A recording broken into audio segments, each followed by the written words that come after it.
Well, welcome, ladies and gentlemen. It is another exciting installment of the Roundtable Pro Wrestling Podcast. And ladies and gentlemen, I'm going to do something I haven't done in a long friggin' time. I'm going to straight up do an interview. It's been a long time since we've done this, but today, your boy, the franchise, is bringing on the man, the myth, the legend, someone who has been involved in the evolution of women's wrestling for a very long time. The owner and proprietor of Mission Pro Wrestling, ladies and gentlemen, Mr. Brian Cervantes. Brian, welcome to the Roundtable Pro Wrestling Podcast.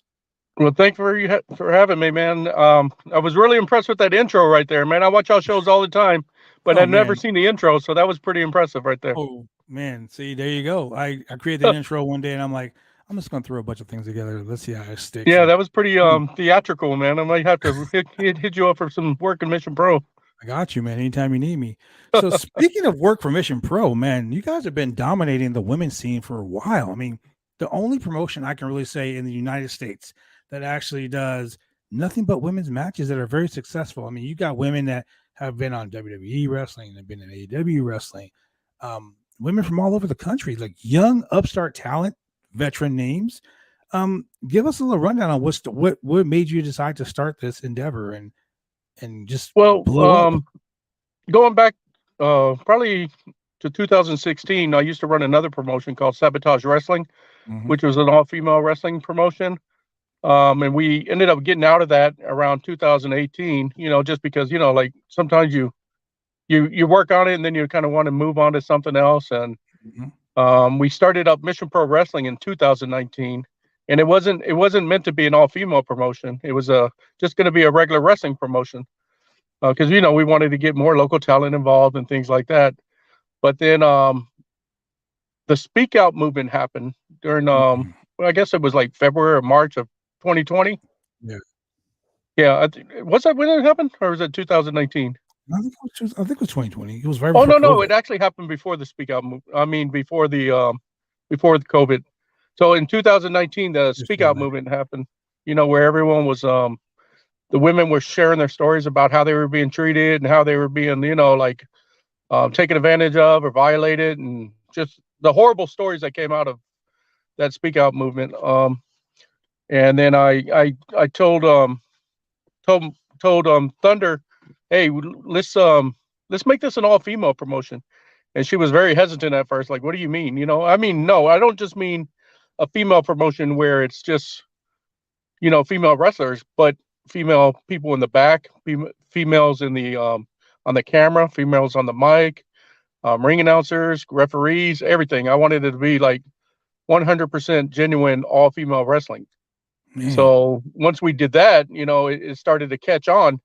And when we ran a few shows and then COVID happened, and, the laws in Texas are a little bit more lenient than like in California and other places. Yeah. So we were able to actually take advantage of start running shows again when everyone else pretty much couldn't run shows. We were doing them safely. We were getting everyone tested and making sure the audience was sitting 6 feet apart. I don't want anyone to think we were irresponsible for running shows, but we started to do that and take advantage of the time that no other wrestling was taking place, and then we were able to bring in a lot of females throughout the country and start highlighting them, and then they started getting recognized by AEW and WWE and different things like that. Yeah, we had a couple of the women that are involved in your company on our podcast before. We had Jasmine Allure here, Janaya Kai. Just you guys have a plethora of super up and coming awesome talent. I'm impressed with so many of them. We pride ourselves on looking for the best talent out there. It's really hard because a lot of them keep getting picked up, and just when you want to do a storyline with somebody, it's like, oh, they're signed with AEW now, or NWA, or Impact Wrestling. So. But see, that's a testament to you guys too, because not only are you guys doing the most, you guys got the School of Hyper Pro Wrestling working with you guys. Chris Marvel's fucking awesome. So when you got someone like that at the helm, training these girls, working with these girls, being a coach, a mentor, and then you're behind the scenes, Thunder's behind the scenes, and you got people like Denise Salcedo, who was ring announcing for you guys at one time and doing interviews and stuff like that. Now she's over at Fightful Select, and she's doing all these Yeah. great things. You guys have opened the door for so many people, so many women in this industry to actually do Yes. something that actually matters. I mean, like you said, ring announcers, referees, camera people. Like, who would have Yeah. thought? Like, in this industry, like in this male-dominated industry, to have women camera crew, a full-on women's camera crew, full-on women's commentary crew, backstage interviewers. I Yeah. mean, man, that's freaking awesome. Yeah, it is, and it just we've had to rotate through people just because they get signed in other things, and Mhm. people move on to other things. So it's always been fun to try to find new women in those to put them in those roles. Like Denise is just I just started listening to her podcast, and I was like, oh, I like her. I like her energy, and just threw it out in the air. Hey, would you like to do commentary at Mission Pro? And she said yes. So I was like, oh, well, this will be fun. That was easy. We've had Sam Laterna, who does commentary mostly on the East Coast. We've had a lot of people. Holiday did commentary before for I us. love Holiday, man. I So we've freaking had love a lot her. of people just come through the door and hone their craft, and move on to bigger things. When they get signed and stuff like that.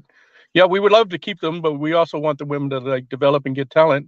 And we've had people mentor them. Like we've had Medusa come in and mentor them. We've had Jazz work behind the scenes. Jazz is phenomenal, man. Um, Baby D, Thunder Rosa. So many people come in, and like we take it as a being a wrestler. Most promotions don't have agents, Hmm. but we actually have agents. We treat it like it's like you're on full blown TV. So we're trying to teach them how to work for TV. We're on Title Mesh Network, which is sort of like a TV, but it's not get. It doesn't have so many eyes on it, but we Yeah. try to teach them so when they do go and get a tryout or they do go work for AEW, they know what they're doing already. And like I said, man, that's a testament to you guys because you guys have done. I mean, Title Match TV, Title Match Network is freaking huge for a lot of things. Yeah, They yeah, don't just sell DVDs, ladies and gentlemen. They actually do yeah, live pay-per-view streams, which you guys are doing, right? I mean, this show yes, you guys got December 10th over at the Salvation Army there. It's scrolling here on the bottom of our screen, 3802 Southwest Military Drive there in San Antonio. Silver yep, Bells 2. Like, obviously, this is like a Christmas themed show. Is yes. it is it do- is it for the Salvation Army? Is it going to be something that Yeah, helps anytime them? we do a San Antonio show with the Salvation Army, we give like a huge amount of proceeds to them. We'll Mhm. do like sometimes we'll do like a raffle and sell off auctions, and all of it goes directly to the Salvation Army. This time we'll probably have a toy drive also, so if people Awesome. bring in toys, so like we had a school drive, with school supplies a couple months ago, which you know they filled it up to the rim and extras, and it's always good to see that the fans supporting in other ways than just buying a ticket and stuff like that. So Exactly. we're always trying to help out the community, and the women are very good at doing that. Even on the day of the show, usually they'll go out to do the bell ringing. You Oh know, wow. at Really?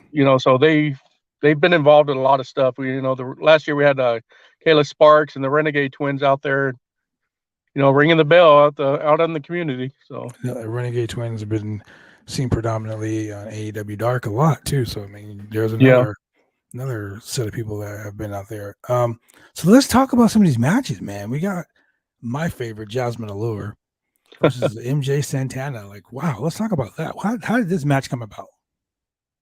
well, actually, MJ Santana is pretty new to Mission Pro, Hmm. and Jasmine is actually a former champion.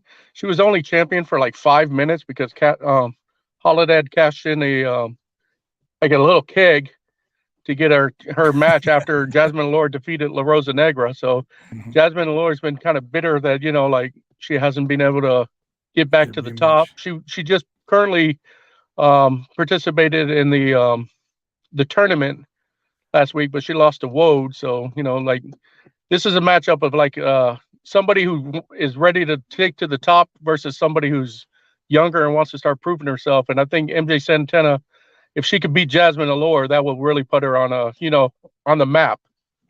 I mean, being a former So champion, that make you a contender real quick, yeah, man. And what about this match right here? We got Misty. Sorry, My throat is a little bit sore today. I don't know why. We got Misty Marks. Why is it down? There it is. We got Misty Marks versus Tiffany Vez. So let's Yeah, talk about Misty that. Marks. She's from she trains in San Antonio. She trains with Jazz, so Jazz Man, and she's Rodney gonna be Mack. hard So hitting. she's getting the dog pound treatment, the very hard style treatment, very old school kind of wrestling. So that she's definitely somebody to keep an eye out.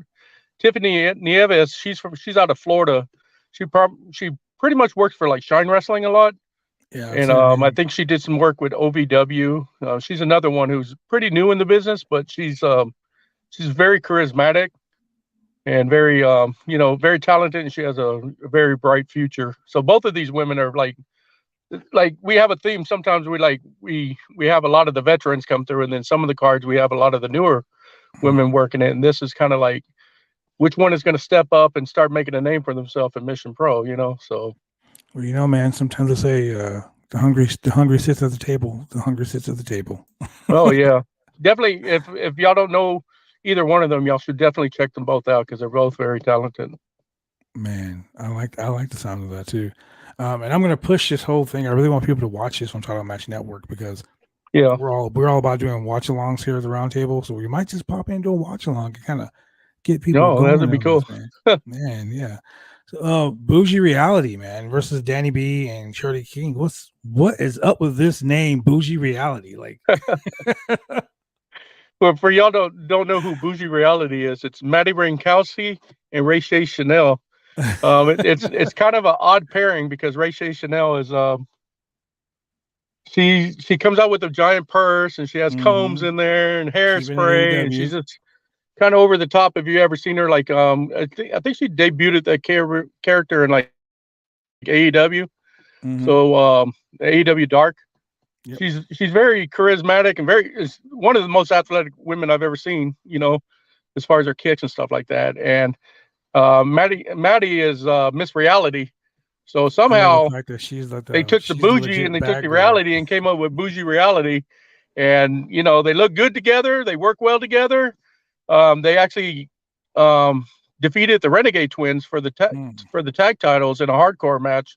So they've proven themselves to be very tough competitors. Um, Now Danny B and Charity Kang, they've never actually. I don't believe they've ever tagged together. But Hmm. Danny B had a singles match against Ray Shay Chanel in Oklahoma Mm-hmm. when we did an Oklahoma show, and they went out to like a 20-minute draw. Wow. So neither one of them could finish it, and then they started a little altercation after that, and we had our security break it up. But Ray Shay Chanel was like, "Hey, if if you want to keep this up, let's find you a partner." So Danny B went out and got Charity King. She's from Reality Wrestling, Yeah, she's from Booker Booker T's. T school. Yeah. So and Danny B, she's from Oklahoma, but she's worked with Reality Wrestling. She's kind of like a Texas and Oklahoma favorite around here. Yeah. So it's going to be interesting to see them two try to take the titles off of Bougie Reality, which is not going to be easy because recently Bougie Reality also turned. They turned on everybody. Mm. Everyone used to love them and cheer for them, and all of a sudden they became like, I don't know, you put a little gold around people's waist and they get a little big headed. Hey man, sometimes hey, I got a lot of gold back here too, so I kind of understand. But I'll tell you this, and we talk about this on the podcast all the time. So if you are a champion, you know that your days are numbered. You know that everyone, their mom is after you. You have no more friends. Like Yeah. everybody is a potential challenger. I mean, like I was watching a WWE house show one night, and I seen the referee pin the 24/7 champion, and then the referee who counted the 3 count tried to pin the referee. Yeah, that was So recently too, right? yeah, that was like 2 weeks ago. Like Yeah. it's gonna happen. You know what I'm saying? People, when you're a champion, you are hunted. You're no longer the hunter. Yeah. You are literally the prey now. So everyone, Yeah. their mom. I mean, your mom might come inside the range that pin you. You never know. You gotta keep your head on a swivel, man. So Yeah. So I guess by the that little turn was just to protect themselves and keep, hey man, they know not to trust anybody. So if it especially in wasn't the today's tag team world. championships, I wouldn't trust my partner. But then again, they're the tag team champions, so Yeah. it happens. Um, so I just gotta know, man. Maddie Rankowski, is she really as bad as everyone says? Is she as bad? Mm-hmm. Like, I mean, she's What do you she's mean? she's like a beast, man. Like she's Oh no, she's actually like now probably my favorite wrestler. Yeah, I always used to tell her that when she was training. I was like, man, you're like my second favorite wrestler. But now she might be that number one wrestler, because she's got that it factor. I'm hmm surprised she hasn't been signed yet or anything I like that. But both of them are like super, super athletic. And when Maddie goes up there and does that little jump up and slams people on the mat with her legs, is like, mhm. man, she gets up there like 6 feet in the air with her legs, and I'm like, what the heck is going on She's one of here? my favorite indie workers, I'll say, because she's so hard hitting and she's so hard working, man. That's why I say she's a beast. Yeah, and she Um, was also trained at Marvel School of Wrestling, and then she's yeah, been under Jazz for some time, and and she's that's trained under funny you Thunder say a that. little bit. I had Jazz do an interview, and Jazz like put her over big. Oh So yeah, Maddie there's not. Rakowski's I like a don't. I don't superstar. think I've ever heard anyone say anything negative about Maddie. Yeah, Which is hard in this business nowadays. To like, man, you you know, can't. people to talk great about people. But she has a good attitude. She has a very supportive network of friends and family that are helping her guide her through it. And she's had a couple of injuries that kind of like slowed her down on like opportunities. So hopefully she can get through all those. And like, I mean, I would really love to see her get a opportunity somewhere. I know she's been doing a lot of stuff with NWA, so hopefully they Yeah, try to pick her up or something like that. So that'd be good. like with Mission Pro, you want to keep them forever, but you also don't. It's like kind of like sending your kids off to college. You want to see them get bigger and better things, and You want to see them she's definitely one flourish. of them. Like I hope we don't have her for long. Yeah. Now Yeah. this is a match that I'm definitely interested in, like personally interested in. Genocide. What the heck is going on here? The screen thing does not want to pull it up, but it's Genocide versus Janaya Kai. Janaya Kai. Oh, it's scrolling. That's why. Okay, Janaya Kai. She's a friend of the channel. I see her as a up and coming superstar. I mean, this girl has it all. She has the look, she has the hit factor, she has the talent, she has the drive. Um, Genocide the same way. Like they this is a match that I personally can't wait to see. Yeah. Well, this is funny because this is the for the Mission Pro Wrestling Championship also. Mhm. So Genocide just won the championship against Wode and Kylan King in a three-way match, three-way double coffin match Oh my to be exact. god! So Wow. like she got Kylan eliminated Kylan and eliminated the Wode, and those are not easy people to Mm-mm. eliminate.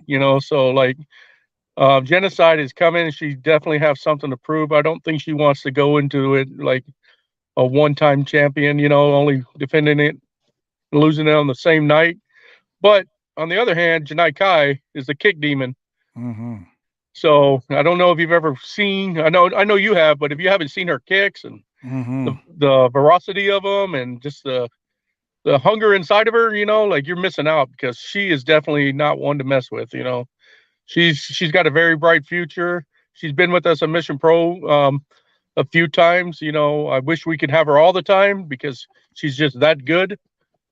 But yeah, this is going to be a very hard hitting matchup. Because Genocide also has some martial arts training on Mm-hmm. herself. So if you ever watch her videos where she's training, she's like literally like almost as tall as I am. So she's She's a not. big. She's a tall girl. Yeah, she's somebody that, like you're looking like, oh no, she looks like someone who could whip your ass. You know what Yeah. I mean? Yeah. You're like So it's Dark like Alley. Nope. yeah, this is not somebody you want to like mess with on the streets or something like that. So like Exactly. this is going to be one of those another hard hitting matchups that I think Janai is going to have to try to step up to the plate and try to take that title away from her, and it's not going to be easy. Mm-mm. But I know it's not going to be easy for Genocide to beat Janai either. To steal a phrase from Jim Ross, these are two athletes with those educated feet. Yeah. Somebody is gonna get knocked out in this match. Oh yeah. Yeah. It's gonna be Definitely. wild, man. Then we got Jade, not Jade from AEW, ladies and gentlemen, not the not the TNT or TBS Women's Champion. No, we got Yeah. Yeah. Jade versus Emma Camacho. Let's talk about Yes. this.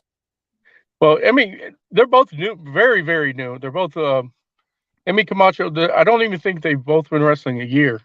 So Mhm. Emmy Camacho comes out of the Dallas area. Um, she trained under, I think, William Lamont, Oh yeah, um, yeah, or the DFW All Pro yeah. Academy. I'm hoping I'm saying that. I'm hoping I'm right on that. But she's another one who's very talented, very a lot of charisma. She reminds me a little bit like Tiffany and Jasmine. She's kind of has that kind of fiery She's got that hunger. attitude also. And Jade, she's out of Women's of Wrestling, like not WoW. That's in Not well from um, LA. L.A. It's the one in New Jersey or New York, Yeah, yeah. or maybe it's Warriors of Wrestling. I think it's Not Warriors of Wrestling in New York. no, or yeah, never mind. She's from the East Coast. She's from the You East know, Coast, yeah. I don't want to mess it all up. People will correct you later and stuff like that. Yeah. But she's also like somebody who's like pretty talented, got a bright future. She was recently on AEW Dark also. Mhm. I think she sustained an injury on it, so Oh man, hopefully she's well. but she's ready to go, cleared to wrestle. So we're hoping that these two, like, it's another like prove that you want to be here kind of match. So like whoever comes out of here has a clear favorite of like becoming a Mission Pro regular for sure. I mean, sometimes like this to me, Mission Pro Wrestling is the proving ground for women's wrestling. If you want to Yeah, get somewhere in this business, and ladies and gentlemen, it's a proven fact. Women that have wrestled for Mission Pro Wrestling have debuted in NWA, they debuted in AEW, and they've been in WWE rings. So these are yeah, these are women that are talented and they're getting seen, they're getting those looks, getting those eyes on them, getting those opportunities that people beg for. People yeah, beg for these type of opportunities, and these women are getting these opportunities because they're hard workers. They're busting their ass to get this thing done. So yeah. like I said, we got this big show coming up, man. Mission Pro Wrestling and Hybrid School of Wrestling presents Silver Bells 2 live December 10th, 2022 at the Salvation Army 3802 Southwest Military Drive. There in San Antonio, Texas. Tickets can be purchased at missionprowrestling.com. Ladies and gentlemen, you don't want to miss this. I'm gonna tell you right now, doors open at 6. It's a long show, man.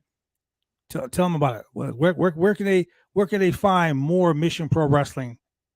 Period. Well, you can go to missionprowrestling.com. We got our website, we got merchandise, we got we most of our matches are up on Title Match Network on YouTube. So if you ever want to go back and watch like old title match, not title match, any Matches. old Mission Pro stuff, you can always just Mhm. type in Mission Pro Wrestling and a whole slew of matches will show up. We've had some of the biggest stars today come through there, and they're making a name for themselves on the big league. So Man. there is also one other match I forgot to mention to you. Oh, It just okay. recently came about this last Friday on Busted Open Radio with David LaGreca. We have Okay. a male wrestler, JP Harlow, Oh, who called wow. himself the man of Mission Pro, and he kind of told Dave LaGreca that he wants to wrestle him and a wrestler of his choice. So that's in the development stages. So we're gonna see, who David LaGreca picks as his partner. Oh my And God. if you know anything about David LaGreca, he has a lot of friends. So He's got a big phone book, ladies and gentlemen. He's got a yeah, big so we phone don't book. know, you never know who is gonna pop up in his corner. I So you mean, definitely want to stay tuned, listen to Busted Open Radio, and just I mean, find out if who he's gonna get. I mean, there's several people. I mean, like he's got Mark Henry on the show. He's got I Bully think Ray on the I show. think JP made the mistake of calling out Mark Henry, Bully, and Tommy Dreamer. So What it's like man? he's Those are got a three lot of guys. cojones. Those are three guys with 90 years of wrestling between the three of them. You really want to fuck with these guys? Yeah, I don't think so. yeah. So he just better watch himself. Man, And like I said, sometimes David's people got a lot look of at friends. yeah. With that being said, ladies and gentlemen, thank you for joining us here on another exciting installment of the Roundtable Pro Wrestling Podcast for Brian Cervantes. I'm your brother, Franchise Double B, and man, we will see you when we see you.